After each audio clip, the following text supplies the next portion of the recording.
சனீஸ்வர பகவானுடைய அருள் பெற்ற மகர ராசி மகர லக்னம்.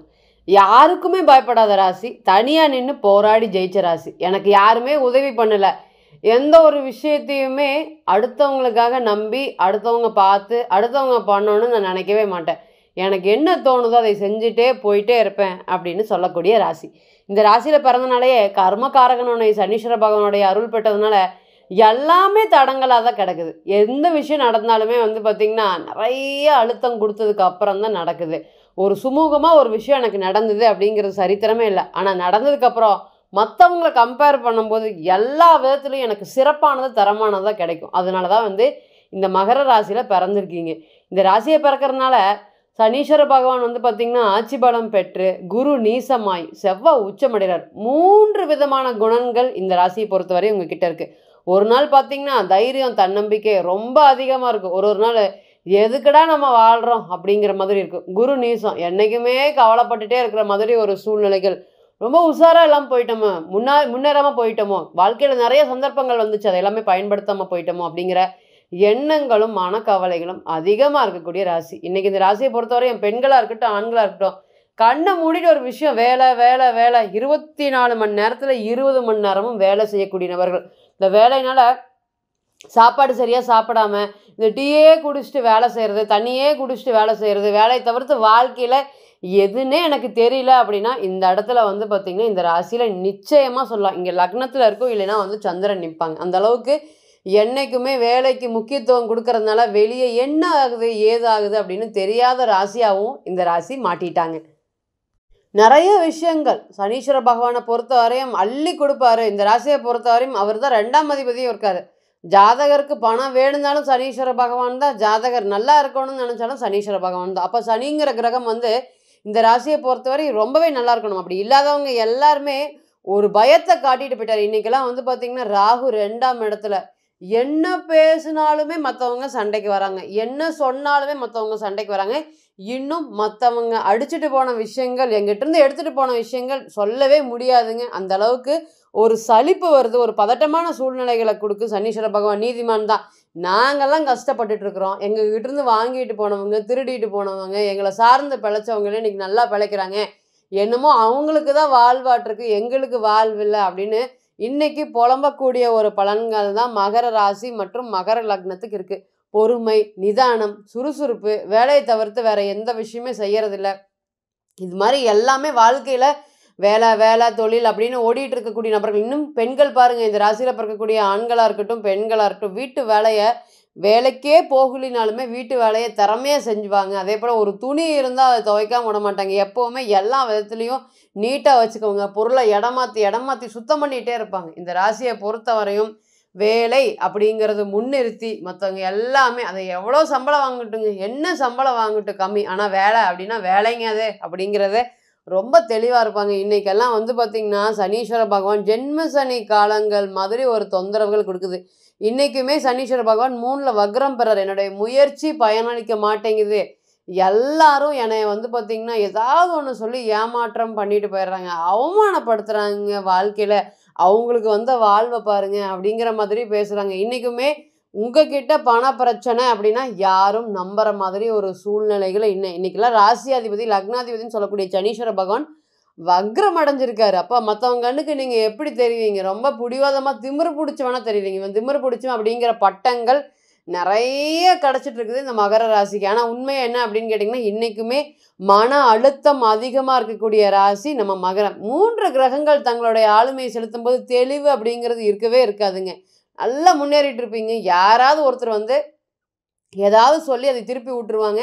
அதனால் பொருளாதாரம் சம்மந்தப்பட்ட இழப்புகள், உறவு சம்மந்தப்பட்ட காயங்கள் வேணும்னு அப்பா அம்மாவுக்கு உதவி பண்ணி.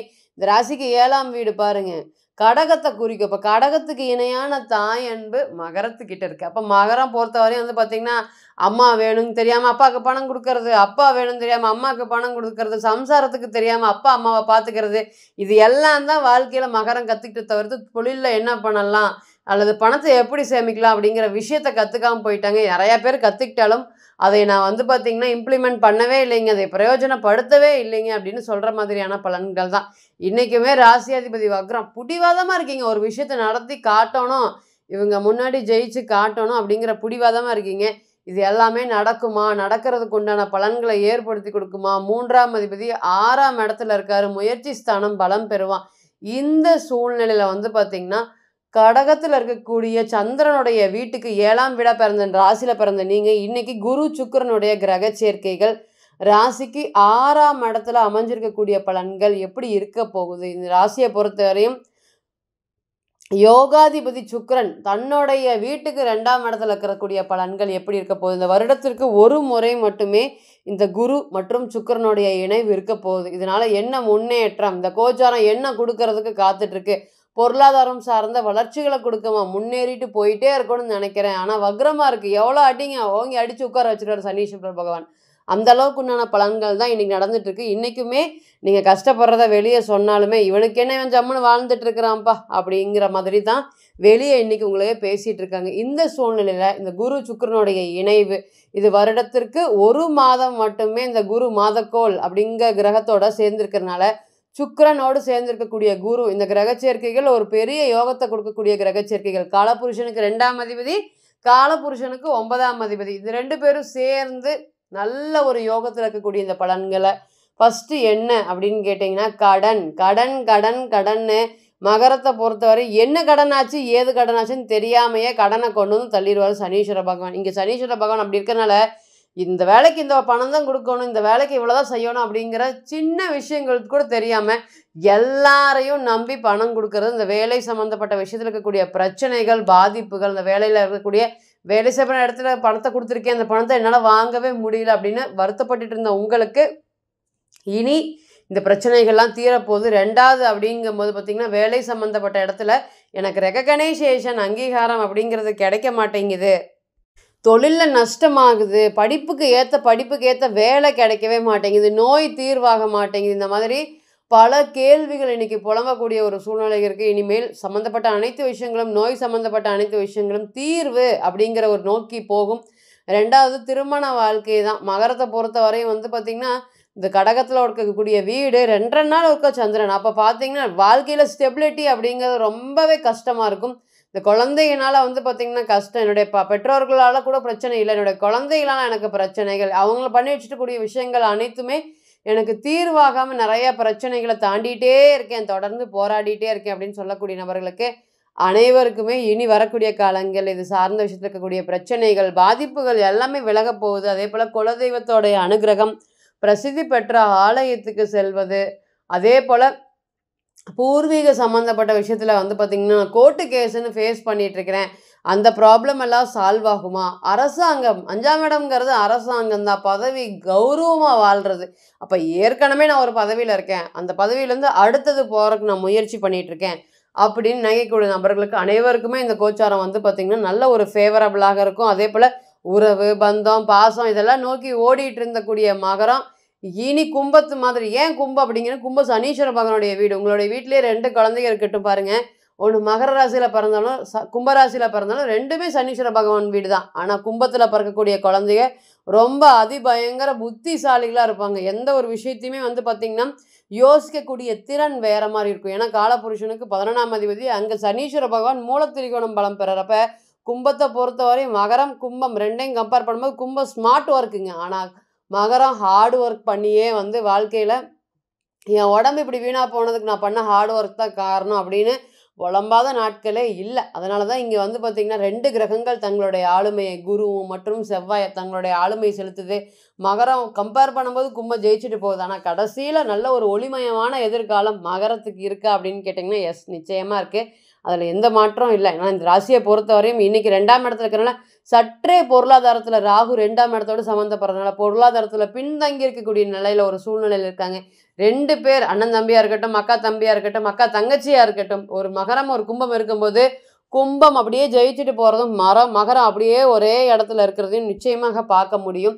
இனி வரக்கூடிய காலங்களில் இந்த மகரம் மற்றும் கும்ப ராசிக்கு 2க்குமே வந்து சனீஸ்வர பகவானுடைய பயிற்சி ஒரு நல்ல ஒரு யோகஸ்தானத்தில் இருக்கிறதுனால இந்த குரு சுக்கிரனுடைய கிரக சேர்க்கைகள் ராசிக்கு 12ஆம் இடத்தை பார்க்கறதுனால இனி வரக்கூடிய காலங்களில் செலவு பண்ணக்கூடிய அனைத்து விஷயங்களுமே சுப செலவாக திருமணம் சம்மந்தப்பட்ட விஷயத்தில் இருக்கக்கூடிய பிரச்சனைகள்லாம் விலகி திருமணத்துக்காக கிட்டத்தட்ட வீட்டில் வந்து 2 பேர் காத்துட்டு இருக்காங்க. ஒரு பொண்ணுக்கு கல்யாணம் பண்ணுறதே பெருசாக இருக்குது. ஒரு பையன் இருக்காங்க, ஒரு பையன் ஒரு பொண்ணு இருக்காங்க, 2 பொண்ணுங்க இருக்காங்க கல்யாண வயசு வந்து அப்படின்னு தொடர்ந்து குழந்தைய நினச்சி கவலைப்பட்டுட்டு இருந்த உங்களுக்கு இனி திருமணம் சம்பந்தப்பட்ட சுப காரியங்கள் நடக்கிறதுக்கு, கவலை இல்லாமல் நடக்கிறதுக்கு, சந்தோஷமாக நடக்கிறதுக்கும், மன மகிழ்ச்சியாக நடக்கிறதுக்கும் இந்த கோச்சார காலங்கள் நிச்சயமாக சப்போர்ட் பண்ணும் அப்படிங்கிறதுல எந்த ஒரு மாற்றமும் இல்லைங்க.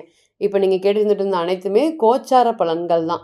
40லிருந்து 60% மட்டுமே பொருந்தும். தனிப்பட்ட ஜாதகத்தை நம்ம எடுக்கும்போது தசை, புத்தி, நடப்பு, அந்தரம், கிரகம் பெற்ற பலவீனம், நவாம்சத்தில் பெற்றக்கூடிய பலம் இது எல்லாத்தையும் பொறுத்து நிச்சயமாக பலன்கள் மாறுபடும். ஸோ தனிப்பட்ட ஜாதகத்திருந்தால் 100% தீர்வாகும். ஸோ தனிப்பட்ட ஜாதகத்தை நீங்கள் ஆலோசனை பண்ண விருப்பப்பட்டால் கீழே இருக்கக்கூடிய நம்பருக்கு கான்டாக்ட் பண்ணுங்கள்.